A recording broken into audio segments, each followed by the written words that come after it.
हिंदू पौराणिक कथा के अनुसार शिवजी अपने भक्तों पर जब प्रसन्न होते थे तो मुहमांगा वरदान देते थे और यही कारण था कि कई बार असुरों ने भी शिवजी को प्रसन्न कर मनचाहा वरदान मांग लिया था। असुर इन आशीर्वादों का अनुचित प्रयोग किया करते थे और कई बार तो देवता भी इन असुरों से परेशान हो जाते थे। पर क्या आपको पता है, एक बार भगवान शिव स्वयं ही अपने दिए आशीर्वाद के कारण ऐसा फंस गए कि उन्हें कैलाश छोड़कर बिहार में आना पड़ा, जिसके बाद एक स्त्री उनकी जान बचाई। तो आइए जानते हैं भगवान शिव को कैलाश पर्वत छोड़कर अपनी जान बचाने के लिए बिहार की एक गुफा में क्यों छुपना पड़ा। इस कहानी को जानने के लिए वीडियो को पूरा देखिएगा और अगर आप इस चैनल पर नए हैं तो चैनल को सब्सक्राइब करना मत भूलिएगा।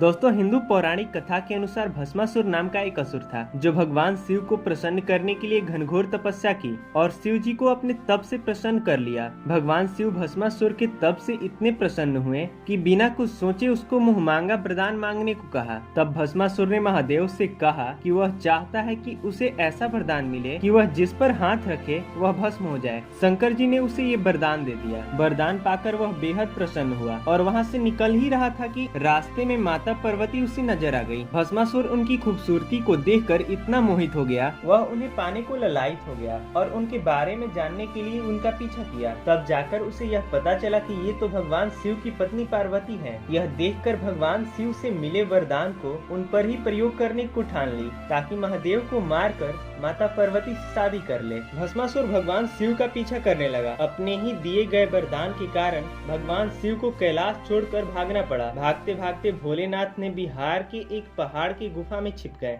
यह बात जब भगवान विष्णु को पता चली तो वह एक स्त्री रूप धारण करके उसके पास गए। यह भगवान विष्णु का मोहिनी रूप था जिसे देखकर भस्मासुर मोहित हो गया। भस्मासुर मोहिनी से विवाह करने का प्रस्ताव रखा। तब भगवान विष्णु ने उससे यह कहा कि अगर तुम मेरी तरह नृत्य कर लोगे तो मैं तुमसे विवाह कर लूंगी। मोहिनी की सुंदरता से भस्मासुर इतना प्रभावित था कि वह इनकी शर्त मान लिया और मोहिनी के साथ नाचने लगा। नाचते नाचते भगवान विष्णु ने उसका ही हाथ उसके ही सिर पर रखवा दिया और अपने ही सिर पर हाथ रखने के कारण भस्मासुर खुद ही जलकर भस्म हो गया। तब भगवान शंकर गुफा से बाहर आए, जिसके बाद उनकी जान बच गई। पर क्या आप जानते हैं, जिस गुफा में भोलेनाथ छिपे थे वह बिहार के कैमूर जिले में एक पहाड़ी पर स्थित है, जिसे हम गुप्तेश्वर महादेव या गुप्ता धाम के नाम से जानते हैं। सावन के महीने में यहाँ लाखों की संख्या में लोग गुप्तेश्वर महादेव के दर्शन करने आते हैं। ऐसा माना जाता है कि यह भगवान शंकर का जीवित प्रमाण है और गुप्तेश्वर महादेव के दर्शन करने के बाद लोगों की मनोकामना पूरी हो जाती है। क्या आप यहाँ गए हैं? कमेंट में जरूर बताइएगा और चैनल को सब्सक्राइब करना मत भूलिएगा।